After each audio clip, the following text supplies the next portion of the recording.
All right. So we're very happy to move along with the presentations of our papers today. And our next speaker is Bella Lucas.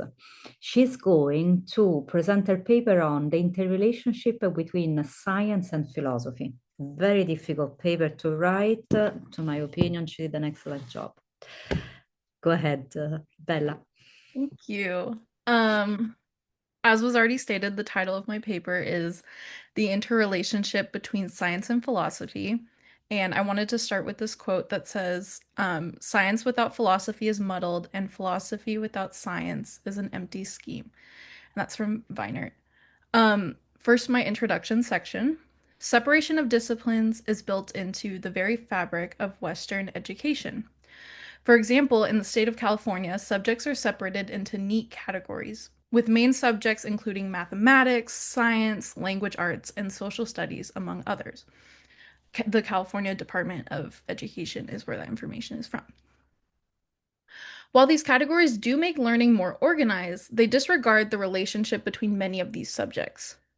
This categorization continues into society, with research and professions being largely categorized by subject matter, not allowing for proper collaboration and exchange of ideas. While the modern Western world may choose not to acknowledge it, collaboration between disciplines has been historically necessary for the development of society. Historically, it has always been vital for the progression of knowledge to foster the interrelationship between science and philosophy and encourage interdisciplinary practices. This essay explores the decline of the bond between the two disciplines and argues for the fight against their separation. My next section is defining differences and similarities between science and philosophy.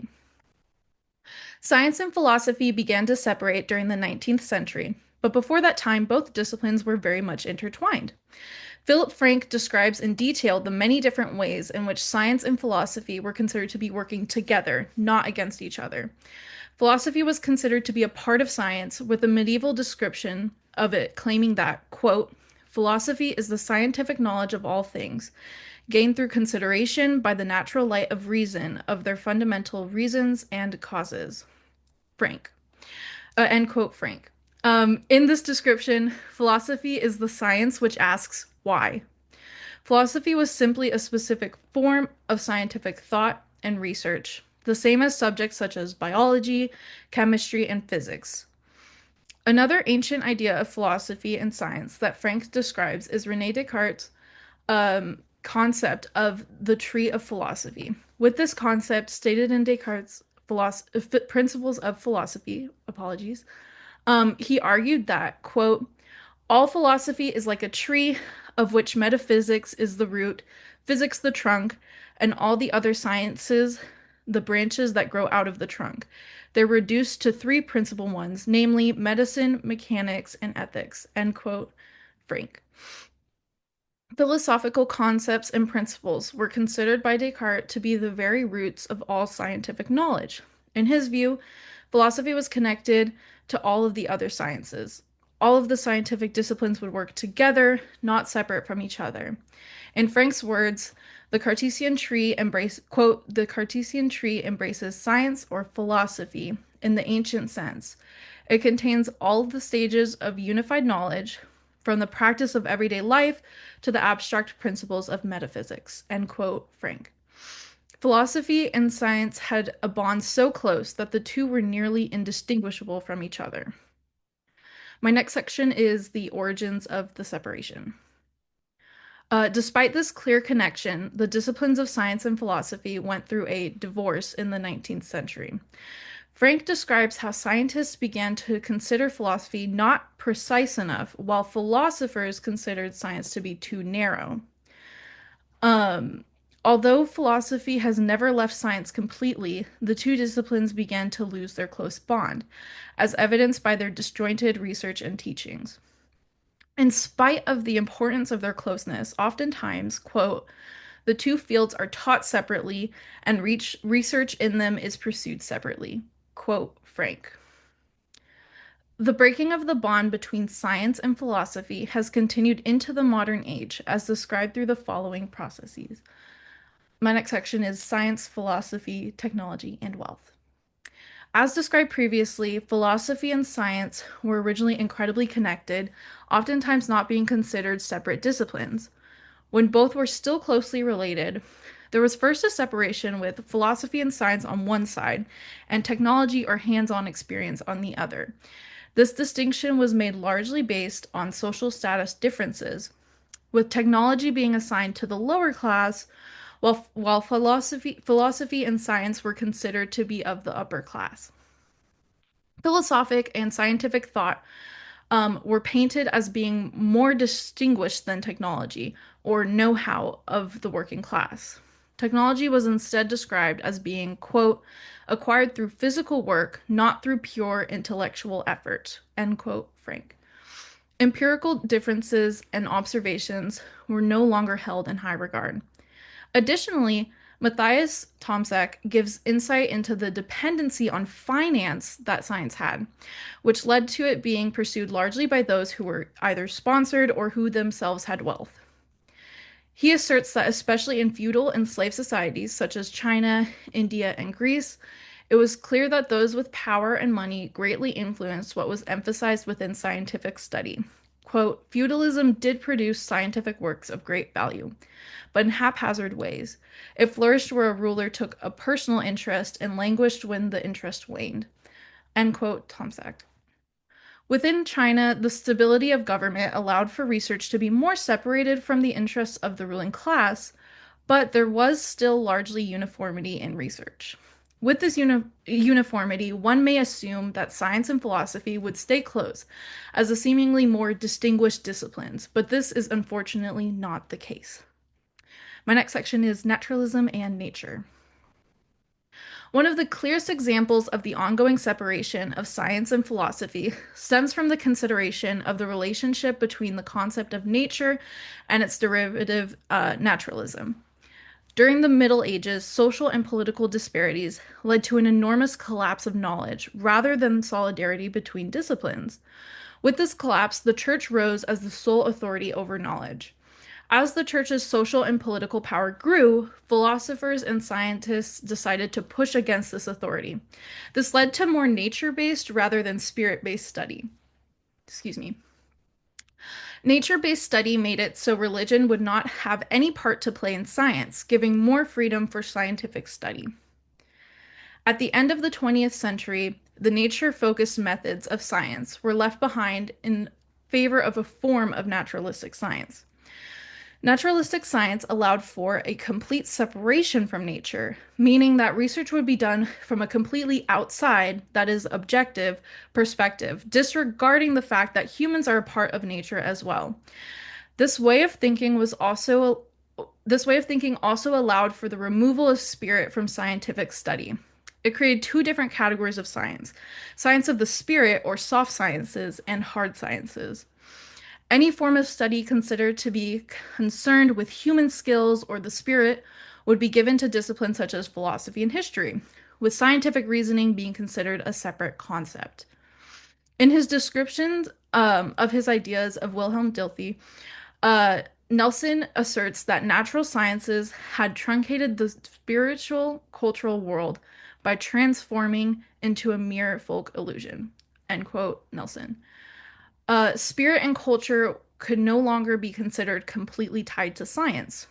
While not entirely tearing apart the relationship between the disciplines of science and philosophy, this certainly caused their bond to weaken. My next section is the consequences of the separation and the importance of fighting against it. The emphasis on naturalism pushed for complete objectivity, insisting that scientific research could be done outside of the subject matter. This led to a weakening of scientific study, pulling away from the research itself in favor of remaining unbiased. As Nelson explains, quote, the naturalistic standpoint is caught in perplexity and crisis in being extended to ethical life and challenged with issues of value, purpose, and meaning that it cannot appropriately address, end quote, Nelson. And removing themselves from research, scientists are unable to acknowledge what may influence their findings, leading to a lack of accountability within scientific research. The removal of ethics, value, and the personal connection to research has led to more hindrance rather than improvement to scientific research. Reeves emphasizes this in his argument for the inclusion of values within science. In this argument, he describes the practice theory and how it emphasizes, quote, understanding science in action, i.e., focus on the everyday activities of scientific practitioners, and science as action, i.e., science as an embodied skill, end quote, Reeves. This splits science into two different categories instead of having all scientific study and philosophy united as one. Reeves insists that science must be influenced by values and experiences rather than only focus on theories and methods. Quote, one cannot become a scientist through the memorization of theories, but rather by working through exemplars to acquire relevant skills, which can then be generalized to apply to a wider range of problems, end quote, Reeves. Relating back to the discussion on technology and hands-on skills, science is not only a list of theories that one must memorize, but also a series of experiences, which are all influenced by one's environment and values. It is important for the clarity and credibility of research that scientists address these influences. Quote, it is better for scientists to acknowledge their values explicitly, opening them up for critical scrutiny as much as possible, and creating a system of checks and balances among different scientists, end quote, Reeves. Instead of disregarding it, one must address their own values and influences within their research. Again, it is important to emphasize that both disciplines are simply distant, not entirely separated. One of the greatest examples of this is that no matter the subject of study, all who earn a PhD are doctors of philosophy. Despite science still utilizing philosophical concepts within research, however, there has been a separation forming between philosophy and science. This is demonstrated through the recent consideration of philosophy as a distinct discipline not entirely tied to science. The popularity of naturalistic science and insistence to remain objective within scientific research has greatly hindered its credibility. It is extremely important to push against the gradual separation of these two disciplines. Encouraging the two will encouraging the two. Ooh, my apologies, my screen.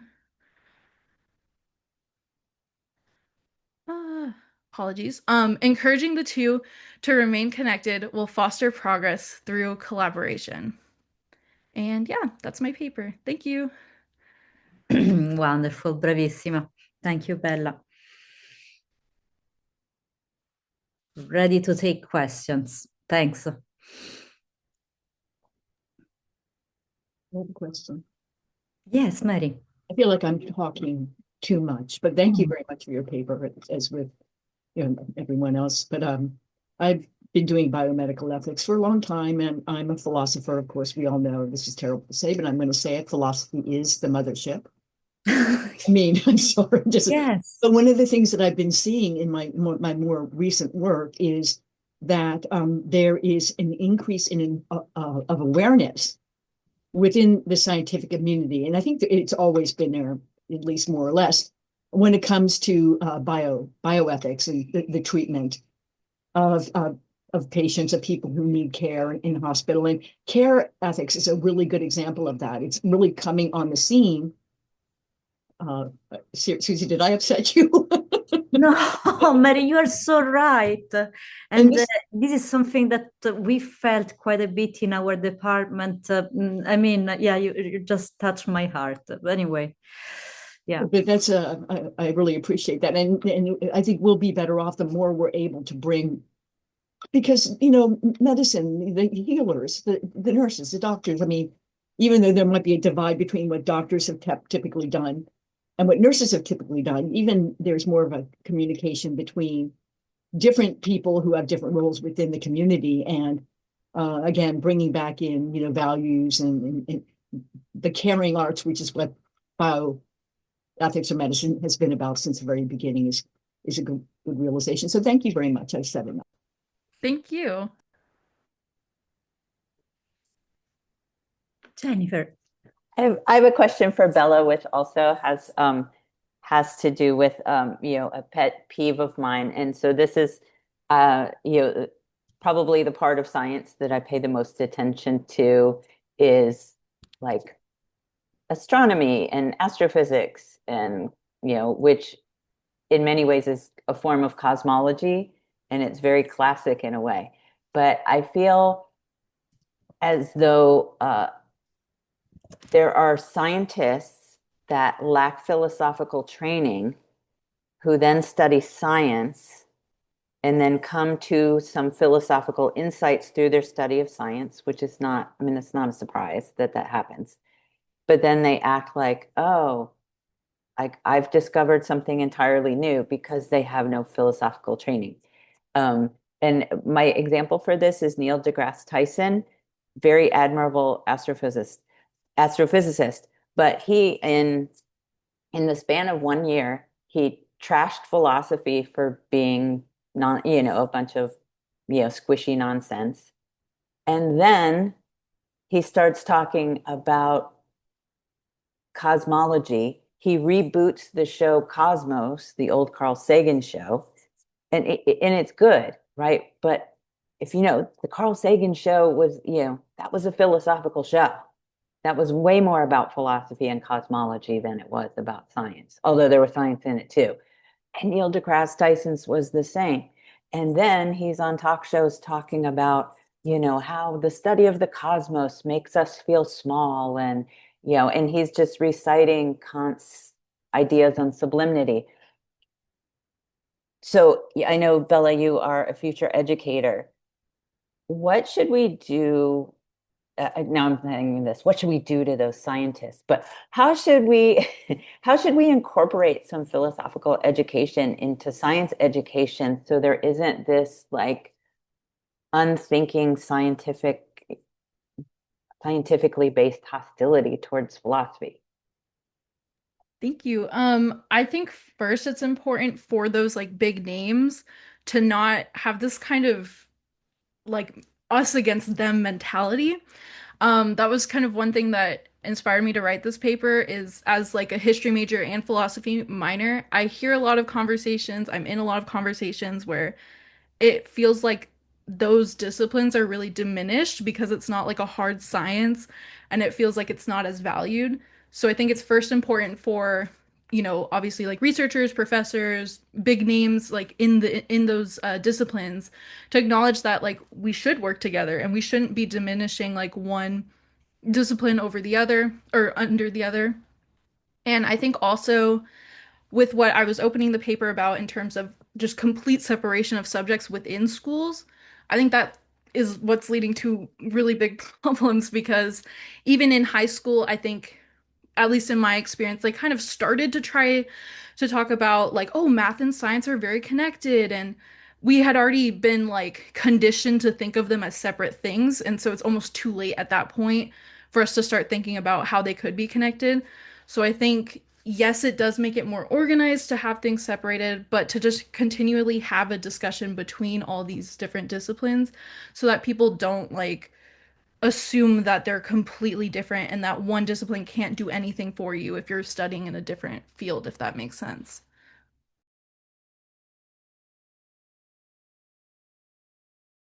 Yeah, I have to turn on my microphone. I forget. I'm sorry. Well, thank you so much for that presentation, Bella. It's a very good presentation of science and philosophy. And I just wanted to just add a comment because I'm thinking about reminding scientists. I work with a lot of science. I mean, most of my college are scientists in that sense. I'm also a scientist, actually, but I'm also like ingrained with the value of philosophy in that sense. So I'm coming from philosophy from the scientific side of it, and going to whereas we also see today a lot of philosophers coming into science, like especially in phenomenology. You have phenomenology in the cognitive sciences, for example, where they try to use those kind of methodologies like front-loading methodological phenomenological concept into experiments and all those things, because the scientists are, they're arguing that the scientists are not doing a good job of operationalizing all those concepts that they're using in the experiments. So that's also good arguments from the phenomenological side in that sense. but also in the sense it gives also the natural sciences the last word, and that's also because the experiment is the last stage here. So that's also problematic. So it's also good to go from science to philosophy and to remind philosophers and scientists that, in the sense that if you think of theory, for example, I mean, theory in the original sense of the Greek term theory means seeing also. I mean, it's a see, it's to see something. And that's also important for any science to be able to see, because that's what they need to do, and to reflect on what they're doing. So without that reflection, they don't have, I mean, what are they doing? I mean, they need the reflection of a philosopher. Otherwise, it's they don't know what they're doing. I mean, they can measure anything, right? Exactly. Thank you. I Yeah. think that was what was really interesting to me, like becoming a philosophy major, was realizing how many like philosophers that I'd already known the names of were scientists themselves. It was almost like, wait, what do you mean? Like everyone's not tied into one little box or one little Mhm. discipline. And I think that was like surprisingly shocking to me starting out, Mhm. just to see like not everyone is going to stay within their own discipline or their own little box. Like everyone can reach out, and I think it's Mhm. important Yeah. as we teach, you know, philosophy and science and things like that to like have students be aware of that, you know?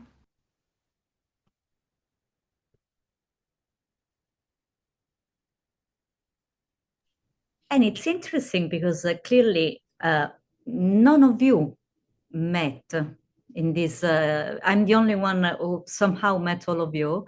Uh, but it's interesting to see how there's a path, because the next paper from Barpur will talk about the shift in epistemology, in science. And it's something that I didn't touch upon during my classes either. So it's interesting to see how this line of curiosity is running through the papers. And yeah, I think it's absolutely essential to yeah, I was very happy, Bella, that you chose to talk about a topic like this. Yeah, unexpected and very happy at the same time. Thank Yeah. you. Do we have one more question for Bella?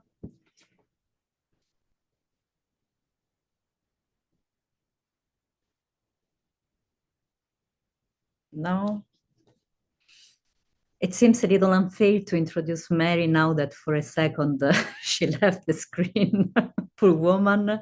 I take this moment just to acknowledge all of us, because I know that being here today, it's a stretch for all of us in one way or another. I know that the students are taking time, for example, from their job. Us, we are overworking in a different way just for a change. Guest speakers are, yeah, in a different time zone or being here for hours. So, yeah, I just wanted to use this moment to acknowledge the little stretch that all of us have are doing. Barpur, what are your thoughts about education dividing us up into sharp majors? Yeah, for example, this is another problem that then leads to thinking that things are perhaps less connected. Yeah, one last question for you, Bella. I mean, I think in terms of higher education, they do try to remedy this by having things like GEs and stuff like that. But again, I think we're so far into like the mindset of having everything separated that at least a lot of people that I've had discussions with, or in my experience, like supporting these more heavy freshman classes, is that people disregard these GE classes because they think this is not my interest. This is not my major. Why should I be taking Phil 100 critical thinking, for example, if I'm not a philosophy major? And so it makes people just not want to give any thought or effort into these classes a lot of times. Obviously, that's a big generalization, but that tends to be a lot of discussions I have with other students and classmates. And so it does kind of tie back to just starting off way early in education, in K through 12 even, of not having that huge separation, and also having, I think, more choice in GE classes. Because right now I think a lot of people feel like they're being forced to take certain math classes or science classes when they're a history major, for example, and that feels really like we're being forced to learn about these things that maybe we're not interested in. So I think more choice also would help with that. Thank you. Thank you for saying all this aloud. Yes. All right. Amazing job, Bella. Thank you so much for your work.